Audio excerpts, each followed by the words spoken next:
Bollywood industry में कोई outsider आके बहुत कम समय में बड़ी बड़ी ऊंचाइयों को छूने लगे तो इंडस्ट्री के कुछ ऐसे दिग्गज, कुछ ऐसे बड़े लोग हैं जो उस आउटसाइडर को पूरी तरह से कुचलने की कोशिश करते हैं, उसका करियर खत्म कर देने की कोशिश करते हैं। और इसका सबसे बड़ा एग्जाम्पल सुशांत सिंह राजपूत और शाइनी आहूजा है। और ना जाने कितने सारे लोग इनके आने वाले समय में शिकार बनते रहेंगे, नहीं पता। खैर, आज के इस वीडियो की शुरुआत करते हैं। एंटरटेनमेंट, एंटरटेनमेंट, एंटरटेनमेंट, ये फेमस डायलॉग को कौन नहीं जानता है। बेशक आप सभी लोगों ने भी कभी ना कभी इस डायलॉग को सुना ही होगा, लेकिन क्या आप लोग ये जानते हैं कि ये फेमस डायलॉग सचमुच में किससे बिलोंग करता है? मैं बताता हूँ, सिल्क स्मिता से, उर्फ विजय लक्ष्मी। ये एक ऐसा नाम था जो कि साउथ इंडियन फिल्म इंडस्ट्री में ही नहीं बल्कि बॉलीवुड में भी इतना ज्यादा, इतने कम टाइम में फेमस हो गया था जिसकी कोई लिमिट नहीं थी दोस्तों। साउथ इंडियन फिल्म इंडस्ट्री में ये माना जाता था कि अगर कोई भी फिल्म अच्छी कमाई नहीं कर पा रही है या फिर कोई भी फिल्म रिलीज नहीं हो पा रही है तो उसका केवल एक ही कारण है कि उसमें सिल्क स्मिता का गाना, सिल्क स्मिता का डांस नहीं है। वहां पे माना जाता था कि कोई भी फिल्म रिलीज होने से अटक रही है ना, तो उसमें बस एक बार शूट करके सिल्क का गाना डाल दो, वो फिल्म धड़ल्ले से चलेगी। एक टाइम ऐसा आ गया था कि साउथ इंडियन फिल्म इंडस्ट्री में एक भी फिल्म सिल्क के गाने के अलावा आती ही नहीं थी। हर फिल्म में सिल्क का होना जरूरी होता था, और अगर किसी फिल्म में सिल्क नहीं होती थी तो वो फिल्म इतनी बुरी तरह से पिटती थी ना कि कोई पानी भी नहीं पूछता था। लेकिन शोहरत की इतनी ऊंचाइयां इतने कम समय में चढ़ने के बावजूद सिल्क स्मिता के साथ कुछ ऐसा हो जाएगा जिसकी कल्पना इस दुनिया में कभी किसी ने नहीं किया था दोस्तों। सिल्क स्मिता के जिंदगी में एक ऐसा दिन आया कि उनकी लाश उनके घर से पाई गई और आखिरकार यह कह दिया गया कि उन्होंने आत्महत्या कर ली डिप्रेशन की वजह से। एक ऐसी स्टार जिनके बिना कोई फिल्म रिलीज नहीं होती थी, लोगों ने यह कह दिया कि उन्हें काम की वजह से डिप्रेशन आ गया और उन्होंने आत्महत्या कर ली। ब्लडी सत्य के आज के इस एपिसोड में मैं आप सभी लोगों के सामने उसी सिल्क की पूरी लाइफ स्टोरी लेकर आ गया हूं, जिसे सुनने के बाद आप लोगों के पैरों तले जमीन निकल जाएगी दोस्तों। इतने ज्यादा हैरान हो जाएंगे, आप लोग जान जाएंगे कि यार डेडिकेशन में, मेहनत में कितनी ज्यादा ताकत होती है। सिल्क का जन्म 1960 में आंध्र प्रदेश के एक छोटे से गांव में होता है, एक बहुत ही गरीब परिवार में। ये एक अनचाही औलाद थी, केवल 4th स्टैंडर्ड तक ही पढ़ाई कर पाती है। महज 10 साल की उम्र में इनकी पढ़ाई छुड़वा दी जाती है क्योंकि पेरेंट्स के पास इतने ज्यादा पैसे नहीं थे। केवल 12 साल की उम्र में इनका जो शरीर था काफी ज्यादा मैच्योर्ड हो गया था। 12 साल की उम्र में ही ये 17-18 साल की दिखने लगी थी। इसी वजह से इनके माता पिता ने इनका विवाह बहुत कम उम्र में, यानी लगभग 15 वर्ष की उम्र में ही करवा दिया था। अब जिनसे इनका विवाह हुआ था वो आदमी और भी ज्यादा गरीब था, वो एक रिक्शा चालक था। अब वो जब शादी होने के बाद सिल्क स्मिता को प्रताड़ित करना शुरू करता है तो सिल्क स्मिता बहुत ज्यादा परेशान होने लगती है। क्यों प्रताड़ित करता है? दहेज के लिए। बहुत मारता पीटता है, बहुत परेशान करता है। केवल पति ही नहीं, पूरे ससुराल वाले सिल्क के साथ बहुत बुरा व्यवहार करते थे। लेकिन सिल्क रुकने वालों में से नहीं थी, ये सब सहने वालों में से नहीं थी। कुछ दिन उसने ये सब फेस किया और फिर आखिरकार उसने सब कुछ छोड़कर मद्रास यानी कि चेन्नई की तरफ रुख मोड़ लिया। वो चेन्नई में पहुंच गई एक फेमस साउथ इंडियन एक्ट्रेस के घर पर और वहां पर नौकरानी का काम करने लगी। कुछ समय तक वो उनकी मेड बनी रही, लेकिन काम करते करते वो सुपरस्टार की मेकअप आर्टिस्ट बन गई। अब मेकअप आर्टिस्ट के तौर पे काम करते हुए सिल्क को काफी टाइम बीत गया था। उसी दौरान उस फेमस साउथ इंडियन एक्ट्रेस के घर पे एक बड़े फिल्म निर्माता पहुंचे। उनके पास एक बहुत महंगी गाड़ी थी। जब वो महंगी गाड़ी से वो उस एक्ट्रेस के घर पर पहुंचे तो सिल्क बाहर निकलकर उस गाड़ी को देखने लगी, निहारने लगी। वो एक्ट्रेस कटाक्ष करते हुए सिल्क को कहती है कि ये गाड़ी को बस दूर से ही देखना, इसके अंदर बैठने की तेरी औकात नहीं है और ना ही कभी हो सकती है। ये बात सिल्क को दिल में लग गई। बस उसी समय सिल्क ने ये ठान लिया कि मैं इस कार को देखूंगी क्या, इस कार में बैठूंगी भी, और जिसमें बैठूंगी ना वो मेरी ही कार होगी। आप देख लेना, मैं ये पूरी दुनिया को बताऊंगी मेरे अंदर कितनी ज्यादा डेडिकेशन है, मैं क्या कुछ कर सकती हूं, अब पूरी दुनिया देखेगी। बस उसी समय सिल्क ने उस फेमस एक्ट्रेस के घर से काम करना छोड़ दिया और वो निकल गई। नशीली आंखें और सांवला रंग कुछ ऐसा कहर ढाता था कि उन्हें देखकर कोई भी तुरंत मंत्रमुग्ध हो जाता था। सिल्क को लगातार छोटे मोटे रोल फिल्म इंडस्ट्री में मिलने शुरू हो गए। अब एक ऐसा टाइम आया कि 1979 में एक मलयालम फिल्म में पहली बार सिल्क की अदाओं को लोगों ने देखा। लोग बहुत ज्यादा हैरान हो गए कितनी ज्यादा खूबसूरत एक्ट्रेस आखिर इतने समय तक कहां छुप कर बैठी थी।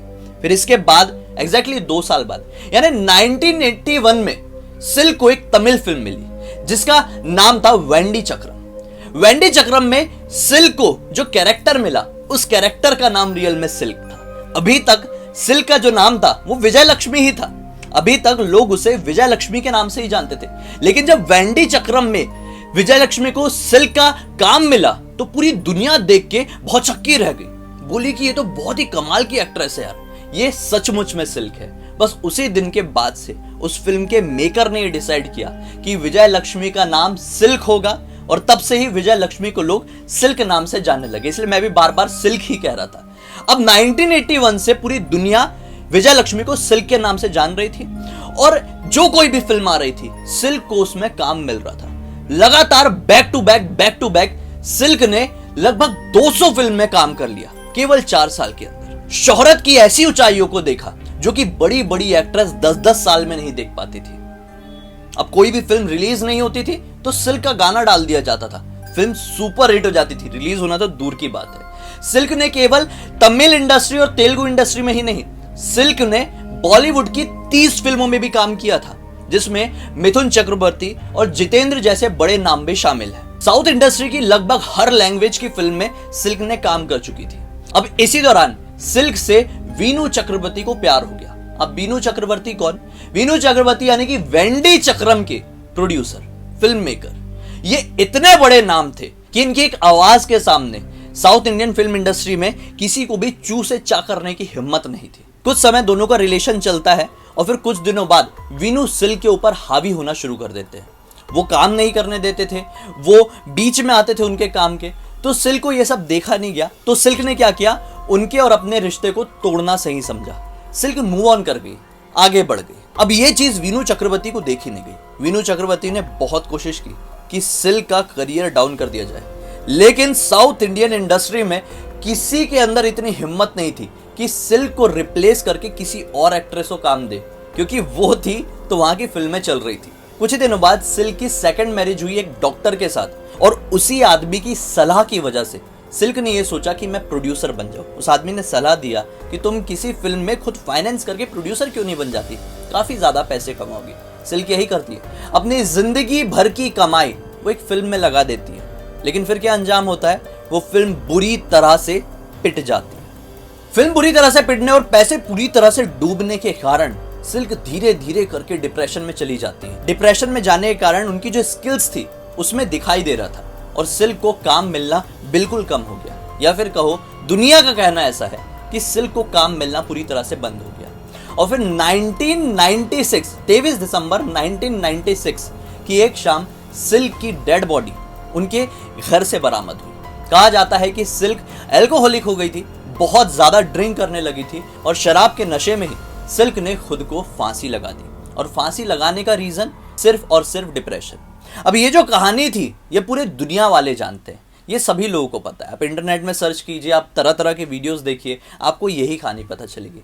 लेकिन आज मैं आप लोगों को सिल्क की डेथ का दूसरा पहलू बताता हूं। दरअसल बहुत सारे लोगों का यह दावा है कि वीनू चक्रवर्ती से जब सिल्क का ब्रेकअप हुआ तो ये बात वीनू चक्रवर्ती को दिल में लग गई थी। वीनू चक्रवर्ती इस चीज को हमेशा ध्यान में रखते। अब कुछ ही दिनों बाद सिल्क की सेकंड मैरिज से पहले वीनू चक्रवर्ती के छोटे भाई को सिल्क से प्यार हो गया था। अब ये जब बात वीनू चक्रवर्ती को पता चली तो उनसे ये देखा नहीं गया। उन्होंने क्या किया, अपने एक आदमी यानी कि अपनी एक पहचान वाले डॉक्टर को सिल्क की जिंदगी में एंट्री दिलवाई और उस आदमी से साफ साफ ये कह दिया कि उसकी लाइफ में एंट्री करो और सब कुछ धीरे धीरे करके खत्म करवा दो।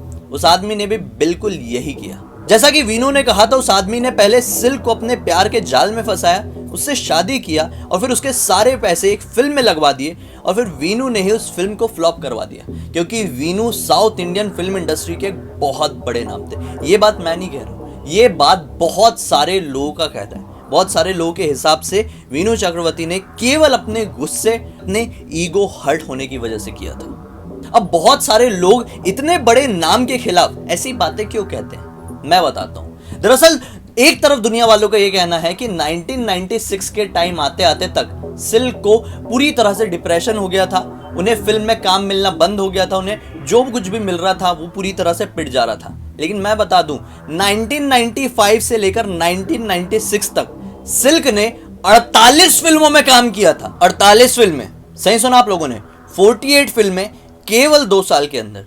ये आंकड़ा जो है, ये बड़े से बड़े एक्टर के लिए भी छू पाना भी लगभग नामुमकिन सा लगता है। अब जो एक्ट्रेस इतने सारे काम कर रही थी, जो उनका लॉस हुआ था, उनकी भरपाई लगभग वो करने ही वाली थी, लगातार बैक टू बैक फिल्में उन्हें अभी भी मिल रही थी, तो किस बात का उन्हें ऐसा डिप्रेशन आ गया होगा जो उन्होंने अपने घर के अंदर 4 दीवारी के अंदर शराब के नशे में खुद को फांसी लगा ली। बहुत बड़ी सोचने वाली बात है ना। क्या कह सकते हैं, ये दुनिया ऐसी ही है, खासकर बॉलीवुड इंडस्ट्री तो ऐसी ही है। अगर कोई आउटसाइडर इस तरह से ऊंचाइयों को छू लेता है, इतने कम समय में सक्सेस हो जाता है, तो ये जो इंडस्ट्री के कुछ भेड़िए होते, कुछ अमीर लोग होते हैं, कुछ बड़े लोग होते हैं ना, उस आउटसाइडर को नोच खाने की कोशिश करते हैं। शायद मेरे ख्याल से सिल्क के साथ भी यही हुआ। आपकी क्या राय है कमेंट सेक्शन में जरूर बताइए। खैर, अब तक मुझे देखे हैं, इस वीडियो को पसंद किए तो लाइक जरूर कर दिए, चैनल को सब्सक्राइब करके बेल आइकन दबा के ऑल के ऑप्शन में क्लिक करना, क्योंकि इसी तरह के हैरान कर देने वाले अनोखे वीडियो आप लोगों के सामने रेगुलरली लेके आते रहता हूं। इन सबकी लिंक इस वीडियो के डिस्क्रिप्शन बॉक्स में ले क्लिक करके डायरेक्टली वहां पर पहुंच जाना। चलिए हम कल फिर से मिलते हैं, तब तक के लिए बहुत बहुत धन्यवाद। आपका दिन शुभ हो।